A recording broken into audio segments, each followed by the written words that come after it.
আসসালামু আলাইকুম।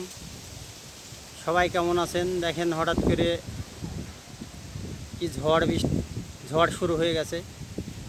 প্রচণ্ড ঝড় বাতাস শুরু হয়ে গেছে।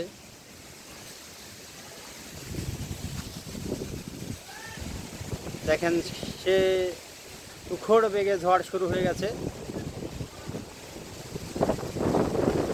আকাশে মেঘ অনেক পড়েছে। দেখেন গাছ গোছালোর কি অবস্থা, দেখেন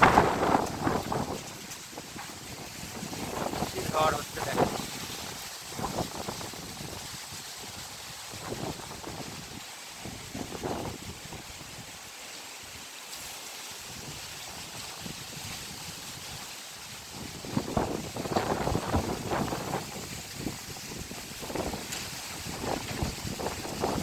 দেখেন মেঘ খালি গোটা আকাশ পড়ছে। মেঘ কেমন হয়ে আছে দেখেন গোটা আকাশে।